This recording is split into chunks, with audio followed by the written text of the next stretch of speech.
and briefs. Anbumani தரப்பு பாமக வழக்கறிஞர் பாலு செய்தியாளர்களை சந்தித்து வருகிறார். அதன் நேரடி காட்சிகளை நாம் பார்க்கலாம். மக்கள் கட்சியின் சார்பில் 19 பேர் வேட்புமனு தாக்கல் செய்திருக்கிறார்கள். எனவே இந்த தருணத்தில் தேர்தல் நடைமுறையில் இருக்கக்கூடிய காரணத்தினால் இப்பொழுது அதில் தலையிட முடியாது என்பதை அவர்கள் தெரிவித்திருக்கிறார்கள். அதேபோன்று நாங்கள் தான் தலைவர், முறைப்படி பொதுக்குழு நடைபெற்றது என்பதையெல்லாம் இறுதிக்கட்ட வழக்கினுடைய சாட்சியங்கள், ஆவணங்கள், ஆதாரங்கள் அடிப்படையில் தான் முடிவு காண முடியும். இப்பொழுது துவக்க நிலையில் ஒரு இடைக்கால உத்தரவாக இதில் பிறப்பிக்க முடியாது என்று ஒரு தெளிவான தீர்ப்பை இன்றைக்கு நீதிமன்றம் வழங்கியிருக்கிறது. உள்ளபடியே இந்த தீர்ப்பு ஒட்டுமொத்த பாட்டாளி மக்கள் கட்சியினுடைய தொண்டர்களுக்கும் மிகப்பெரிய மகிழ்ச்சியை, சந்தோஷத்தை தருகிறது. இந்த இயக்கத்தை வளர்த்து அடுத்த நிலைக்கு, வெற்றிக்கு கொண்டு செல்ல வேண்டும் என்று அல்லும் பகலும் அயராது பாடுபட்டு கொண்டிருக்கக்கூடிய மருத்துவர் அன்புமணி ராமதாஸ் அவர்களுக்கு கிடைத்த வெற்றி இந்த வெற்றி. அவருடைய உழைப்பிற்கும் அவருடைய விடாமுயற்சிக்கும் கிடைத்த வெற்றி. இதை பாட்டாளி மக்கள் கட்சியினுடைய ஒட்டுமொத்த தொண்டர்களும் தமிழகம் முழுவதும் கொண்டாடி கொண்டிருக்கிறார்கள். இதில் இன்னொரு முக்கியமான ஒரு வாதத்தை எங்கள் தரப்பில் முன்வைத்தோம். என்னவென்றால், பாட்டாளி மக்கள் கட்சியினுடைய அடையாளம் என்பதே மாம்பழம் சின்னம். பாட்டாளி மக்கள் கட்சி என்றால் அதனுடைய அடையாளமாக திகழ்வது மாம்பழம் சின்னம். கடந்த 30 ஆண்டுகளாக மாம்பழ சின்னத்தை நாங்கள் பயன்படுத்தி வருகிறோம். எங்களுடைய அங்கீகாரம் இழங்கப்பட்டிருக்கக்கூடிய நிலையில் சிறப்பு சலுகையின் அடிப்படையில் மாம்பழம் சின்னம் தொடர்ந்து பாட்டாளி மக்கள் கட்சிக்கு வழங்கப்பட்டிருக்கிறது.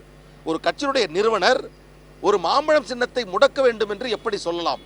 அதிலும் மேலாக ஒரு தேர்தலில் மாம்பழம் சின்னத்தை பயன்படுத்த முடியாத நிலை ஏற்பட்டால் அடுத்த தேர்தலில் அந்த மாம்பழம் சின்னத்தை மீண்டும் கேட்க முடியாது என்ற சிம்பல் அலாட்மெண்ட் ஆர்டர், அந்த சட்டத்தில் இருக்கக்கூடிய விதிகளை நாங்கள் சுட்டிக்காட்டி, இது ஒட்டுமொத்த பாட்டாளி மக்கள் கட்சியினுடைய நலனுக்கும் அவருடைய பாட்டாளி மக்கள் கட்சியினுடைய நன்மைக்கு எதிரான ஒரு முறையீட்டை மருத்துவர் ஐயா அவர்கள் தரப்பில் எடுக்கப்பட்டிருக்கிறது.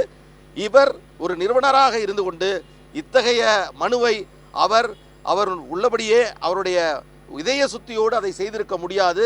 சிலரின் தூண்டுதலின் காரணமாக, அருகிலே இருக்கக்கூடியவர்கள் தவறாக வழிநடத்தியதன் காரணமாக அவர் இந்த மனுவை தாக்கல் செய்திருக்கிறார். இது எதிர்காலத்தில் பாட்டாளி மக்கள் கட்சியினுடைய அடையாளத்தையே அழித்துவிடும். எனவே இதை அனுமதிக்க முடியாது என்ற வாதத்தை நாங்கள் முன்வைத்தோம். எங்கள் தரப்பினுடைய அனைத்து வாதங்களையும் நீதிமன்றம் ஏற்றுக்கொண்டிருக்கிறது. ஏராளக்குறைய வழக்கறிஞர்கள் நாங்கள் எல்லோரும் இன்றைக்கு இந்த வழக்கை காலையில் இருந்து நடத்தினோம். மாலை இந்த வழக்கினுடைய வாதங்கள் முடிவு பெற்று தீர்ப்பு வழங்கப்படும் என்று சொன்னார்கள். இன்றைக்கு தீர்ப்பு வழங்கப்பட்டிருக்கிறது. இந்த தருணத்தில் நாங்கள் மீண்டும் தெரிவித்துக் கொள்வது என்னவென்று சொன்னால், இந்த இயக்கத்தை உருவாக்கியவர் மருத்துவர் ஐயா அவர்கள். அவர் உருவாக்கிய இந்த இயக்கம் அடுத்த நிலைக்கு, வெற்றியை நோக்கி நாங்கள் செல்ல வேண்டும்.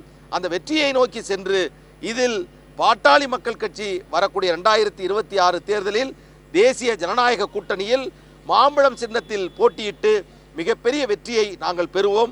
அதற்கான முதல் துவக்கமாக இந்த தீர்ப்பு என்பது எங்களுக்கு அமைந்திருக்கிறது. நாங்கள் எல்லாம் பெரும் மகிழ்ச்சியோடு, மிக உற்சாகத்தோடு இந்த நேரத்தில் இருக்கிறோம். இந்த தகவலை எங்கள் மருத்துவர் அன்புமணி ராமதாஸ் அவர்களுக்கு, இந்த வழக்கில் நாம் வெற்றி பெற்றிருக்கிறோம், மாம்பழம் சின்னம் கிடைத்திருக்கிறது, இந்த மாம்பழத்தை பறிக்கக்கூடிய முயற்சி முறியடிக்கப்பட்டிருக்கிறது என்ற செய்தியை நாங்கள் சொன்னோம். அவர் அளவில்லாத மகிழ்ச்சி, ஆனந்தத்தில் எல்லோருக்கும் வாழ்த்தையும் பாராட்டுகளையும் தெரிவித்துக் கொண்டார். வரக்கூடிய தேர்தலில் எங்களுடைய ஒரே இலக்கம் திராவிட முன்னேற்ற கழகத்தை வீழ்த்துவது. இந்த சதித்திட்டத்தை எங்கள் மருத்துவர் ஐயா அவர்களை பயன்படுத்தி கொண்டு இந்த இயக்கத்தை சிதைக்க நினைக்கக்கூடிய திராவிட முன்னேற்ற கழகத்திற்கு வரக்கூடிய தேர்தலில் பாட்டாளி சொந்தங்கள் உரிய பாடத்தை புகட்டுவார்கள். இது ஒரு சாதாரணமானது அல்ல. தமிழ்நாட்டில் பாட்டாளி மக்கள் கட்சி என்பது ஒரு அசைக்க முடியாத இயக்கம், அவசியமான இயக்கம், தேவையான இயக்கம்.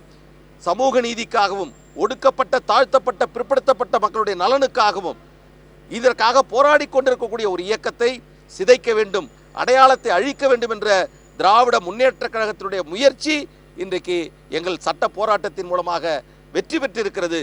இந்த தருணத்தில் இந்த வெற்றியை எங்கள் மருத்துவர் அன்புமணி ராமதாஸ் அவர்களுக்கு நாங்கள் காணிக்கையாக்குகின்றோம்.